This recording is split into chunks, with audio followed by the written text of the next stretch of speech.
kweli.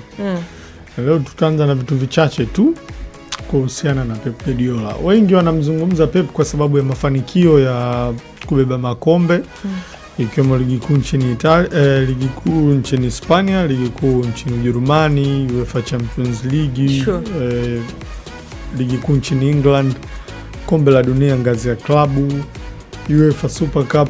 Wengi wanamtaja Pep kwenye mafanikio hayo. Lakini mimi nataka unapeleke watu kwenye vitu ambavyo havikuwa vinaonekana kwa urahisi, ni vitu vya ndani kweli.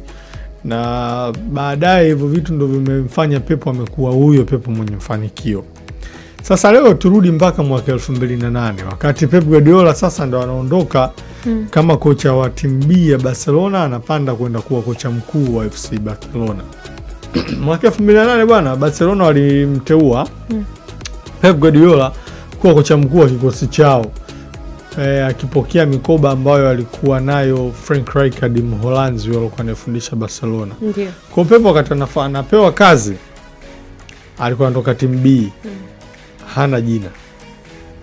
Yaani anajulikana aliwahi kucheza zamani, lakini watu hawana imani naye kwenye ukocha. Mind hapo Barcelona ilikuwa imetoka kupitia wakati mgumu wa kutokutoa mataji, especially Champions League. Sasa mashabiki walichukia, waliamini Barcelona watakiwa kuleta makocha wazoefu like akina Jose Mourinho, na usisahau Mourinho ambaye kupita kama kocha msaidizi, translator pale FC Barcelona.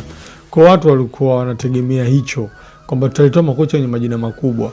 Kwa uamuzi wa uongozi wa Barcelona kumpa kazi Guardiola, watu wengi hawakuupenda, walikasirika. Okay. Na inaelezwa mpaka kwenye mitandao ulikuwa ukipita watu wanapiga kura, wametengeneza sehemu ya kupiga kura, wengi hawamtaki Guardiola.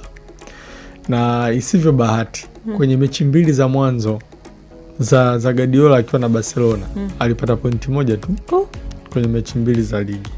Na anapigiwa kelele hatakiwi. Na watu wameanza kupiga kelele hatakiwi tangu alivyoteuliwa tu. Hapo ndo maneno tulisema. Kwa kocha mkuu. Kwa hiyo mechi mbili za mwanzo watu ndo wamezidi kufume kwamba huyu hatutoshe na nini. Kilichobadilisha hali ni mazungumzo yake na Andres Iniesta, ambaye tunamkumbuka alikuwa mchezaji wa zamani wa FC Barcelona.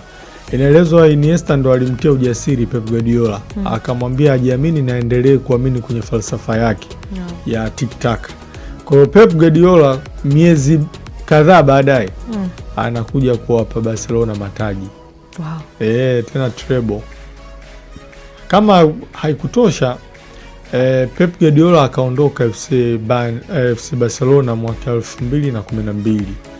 Alipoondoka ule msimu wa 12-13, Guardiola alichukua likizo muda mrefu kidogo mpaka pale ambapo alikuja kupata kazi Bayern Munich akichukua mikoba ya Jupp Heynckes.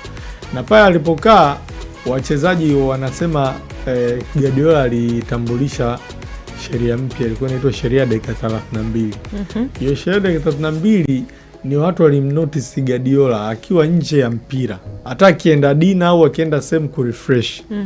Baada ya dakika 32 tu Pep akili yake inarudi kuwaza mambo ya mpira. Kwa wanasema obsession alikuwa nayo ni kubwa na mpira. Na miongoni mwa wachezaji ambao wamewahi kuzungumza ni pamoja na Robert Lewandowski. Anasema Guardiola alikuwa ni jambo la kawaida. Si amewapa leo mafundisho kwamba tutacheza hivi kesho na timu fulani. Alafu Lewandowski anakuambia mmefika tu kwenye dressing room mnajiandaa na ile mechi. Guardiola anawaambia sauni kila kitu nilichowaelekeza, anawafundisha kitu kipya. Wanasema ni kwa sababu Guardiola alikuwa anaona baadhi ya details ambazo watu wengi walikuwa hawazioni. Kwa hiyo kwake Guardiola ilikuwa ni rahisi, anaweza akaamka akawapa mbinu hii alafu saa chache kabla ya mechi anabadilisha mbinu zote. Au anaeleza wakati mwingine alikuwa anapenda kuangalia mazoezi mechi peke yake.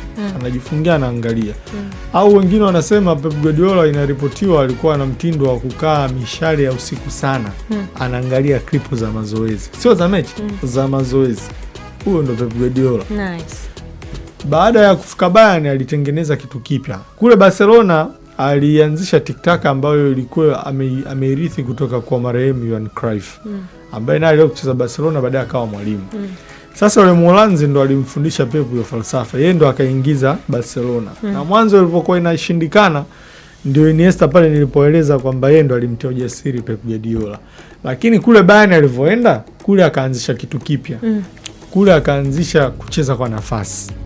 Yani yeye kucheza kwa nafasi. Hata Barcelona iliwahi kutokea hiyo, lakini ya Barcelona ilikuwa kali, ila huku Bayern ndio ilikuwa maisha mapya. Yani kuna baadhi ya wachezaji walibadilishwa nafasi. Kwa mfano Philipp Lahm alitoka kuwa namba 2 akawa kiungo. Na hata Manuel Neuer kutumia vizuri mguu wake ule goalkeeper ilikuwa ni chini ya uongozi wa Pep Guardiola. Huku Barcelona huku kuna kisa chake na Thierry Henry cha kuheshimu kucheza kwenye nafasi. Thierry Henry anasema yamefika Barcelona, alikuwa ametoka Arsenal. Unajua ametoka Arsenal, klabu ambayo yeye ndo alikuwa star, timu ikipata mpira wanampa, anapiga chenga nini kila kitu yeye. Lakini alipofika Barcelona, Guardiola akamwambia, mimi nataka ukae pembeni, nisikuona unaingia ndani, nataka ukae pembeni uchezee, yani winga ufunguke uwe kwenye touchline. Sasa Henry anasema kwangu ilikuwa ngumu kwa sababu nimetoka klabu ambayo nilikuwa huru nafanya kila ninachojisikia. Lakini Barcelona akakutana nao masharti ya Guardiola. Kwa hiyo anasema Thierry Henry siku moja walikuwa wanacheza mechi na Kazan. Sasa akaona mpira unachezwa sana upande wa Messi. Okay. Yeye akaama position Thierry Henry, akaenda kujoin ule upande ambao mpira unachezwa sana.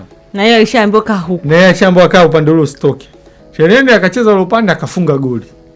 Wanaenda mapumziko 1-0, Barcelona anaongoza. Guess what? Guardiola alimfanyia mabadiliko au muda huo wa mapumziko. Walivyorudi Thierry Henry amerudi yuko kwenye benchi. Wanaeleza Guardiola ni mtu ambaye anazingatia vitu vitatu: play, possess, position.